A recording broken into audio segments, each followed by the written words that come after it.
Bienvenue dans le journal de l'intelligence économique, l'émission consacrée aux coulisses de la mondialisation. On connaissait la carte au trésor de Robert Stevenson.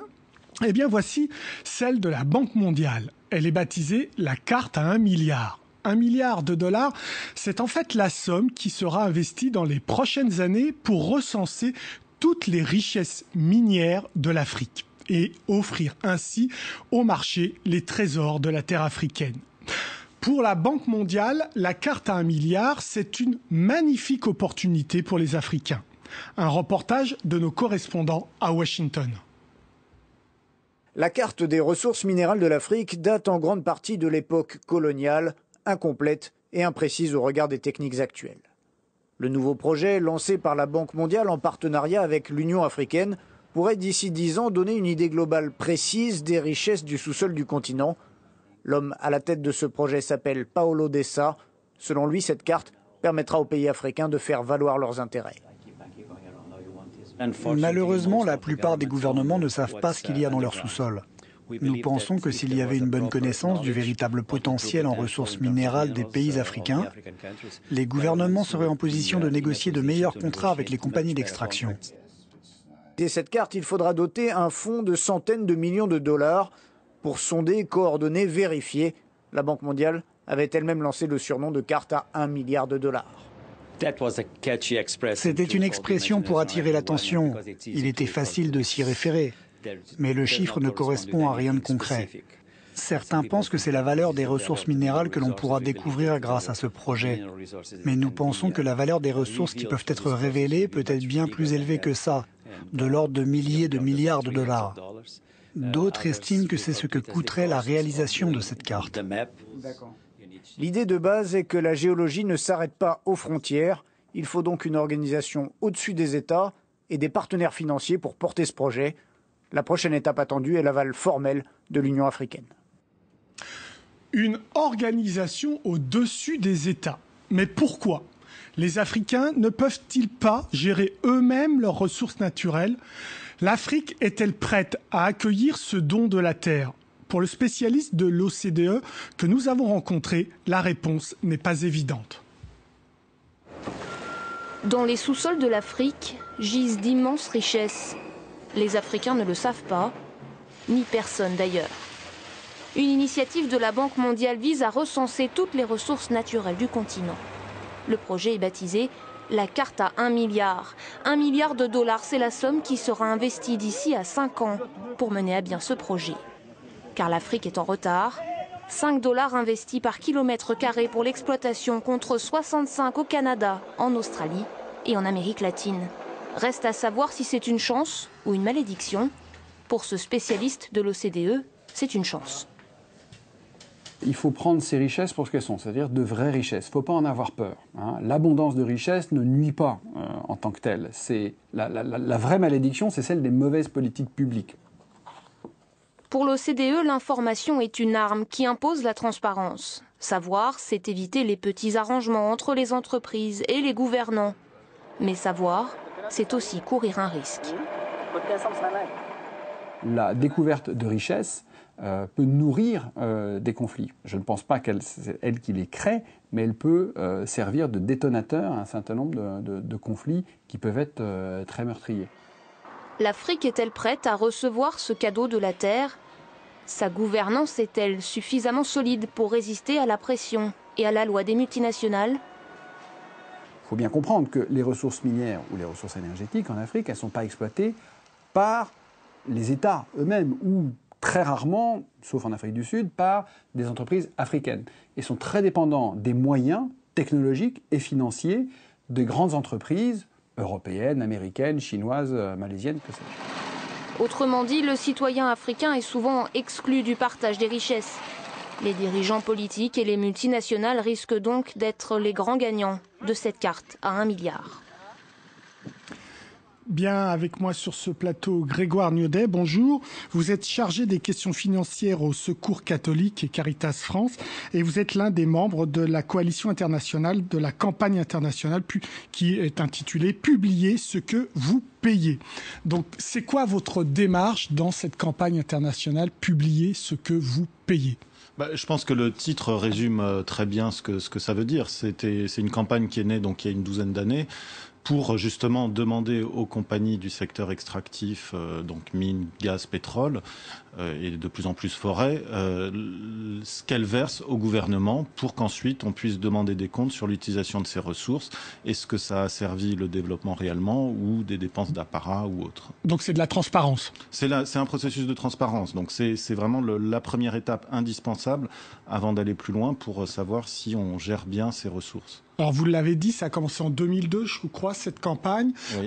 Aujourd'hui arrive cette initiative de la Banque mondiale avec ce titre un petit peu Stevensonien, hein, la carte à 1 milliard. Qu'est-ce que vous en pensez? Est-ce que l'Afrique est prête? Je ne sais pas si on peut dire que l'Afrique est prête. Il y a plusieurs processus, notamment ces processus de transparence, qui peuvent permettre que ça arrive dans de bonnes conditions. Maintenant, je ne suis pas sûr que les gouvernements soient, d'une part, en capacité de bien négocier avec les compagnies pour derrière utiliser correctement ces ressources, pour faire respecter à la fois les droits, les problèmes d'environnement, les questions d'environnement, les conséquences que ça peut avoir auprès des populations environnantes des sites d'exploitation. Et puis ensuite, dans la gestion des ressources derrière, pour savoir si avec cet argent, ils vont plutôt acheter des hôtels particuliers ou de l'armement, ou financer des routes, la construction de centres de santé, former du personnel de santé, etc. Mais donc pour vous, c'est quand même bien de savoir ce qu'on a dans nos sous-sols. Ça peut être bien, mais si... Alors, c'est là où il faut peut-être faire la différence entre l'outil lui-même qui peut être utile et l'utilisation qui en est faite. Et est-ce qu'il y a les compétences ou la volonté politique, surtout dans des pays comme les pays d'Afrique, de gérer correctement ça et de gérer au bénéfice des populations. S'il n'y a pas vraiment ces conditions réunies, ça risque d'être un outil... Mais sincèrement, vous pensez qu'elles sont réunies, ces conditions, ou pas ? On est en train, nous, on se mobilise pour qu'elles soient réunies. Mais maintenant, c'est pas évident, forcément, qu'elles le soient. Alors, 12 ans de campagne, quand même, hein, 2002 à peu près. Qu'est-ce qu'on en tire, là, comme premier bilan ? Parce qu'il y a certes la problématique des États et des gouvernants africains qui doivent jouer le jeu, mais il y a aussi les multinationales qui doivent jouer ce jeu-là de la transparence. Alors ce qui est assez intéressant, c'est que lorsque cette campagne a été lancée, il y a eu un succès mitigé, mais un grand succès quand même immédiat. Ça a été le lancement de l'initiative pour les transparences des industries extractives. Donc c'était à l'initiative des pays du G8, notamment de Tony Blair à l'époque. Et donc c'était l'idée de mettre ensemble autour d'une même table les compagnies, les gouvernements des pays de production et les organisations de société civile, les ONG, les syndicats, etc.